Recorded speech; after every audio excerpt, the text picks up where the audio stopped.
TMC में बौखलाहट है और ऐसे में टीएमसी की तरफ से अजय पाल को धमकी दी गई है। इसी के साथ में ये कहा गया है अजय पाल को टीएमसी की तरफ से कि 4 मई को यानी कि जिस दिन रिजल्ट्स आने हैं उस दिन अजय पाल छुप नहीं पाएंगे और बीजेपी भी अजय पाल को बचा नहीं पाएगी। ऐसे में और क्या कुछ खास कहा गया है आपको सुनवा देते हैं। पर मैं साफ भाषा में अजय पाल शर्मा जी को एक चीज बताना चाहता हूं, आपके ऊपर हमारी नजर है।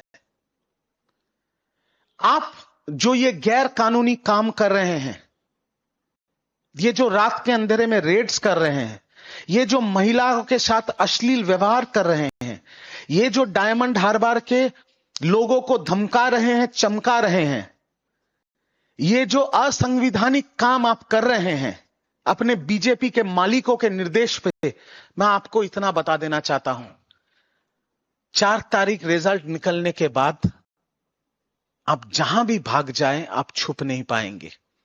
आपको ऐसा लगता होगा कि हम एक दूसरे राज्य से आए हैं, वहां पर हम चले जाएंगे और मेरा बीजेपी का मालिक मुझे बचा लेगा।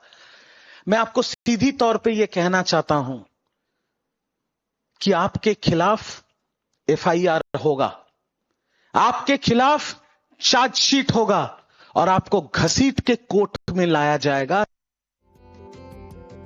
से टीएमसी में बौखलाहट है और ऐसे में टीएमसी की तरफ से अजय पाल को धमकी दी गई है। इसी के साथ में ये कहा गया है अजय पाल को टीएमसी की तरफ से कि 4 मई को यानी कि जिस दिन रिजल्ट्स आने हैं उस दिन अजय पाल छुप नहीं पाएंगे और बीजेपी भी अजय पाल को बचा नहीं पाएगी। ऐसे में और क्या कुछ खास कहा गया है आपको सुनवा देते हैं। पर मैं साफ भाषा में अजय पाल शर्मा जी को एक चीज बताना चाहता हूं, आपके ऊपर हमारी नजर है।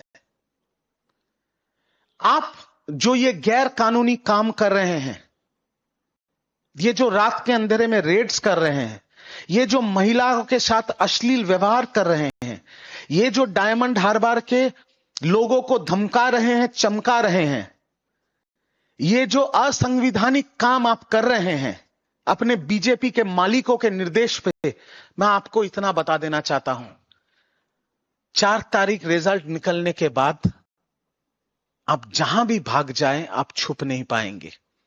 आपको ऐसा लगता होगा कि हम एक दूसरे राज्य से आए हैं, वहां पर हम चले जाएंगे और मेरा बीजेपी का मालिक मुझे बचा लेगा। मैं आपको सीधी तौर पे यह कहना चाहता हूं कि आपके खिलाफ एफआईआर होगा, आपके खिलाफ चार्जशीट होगा और आपको घसीट के कोर्ट में लाया जाएगा।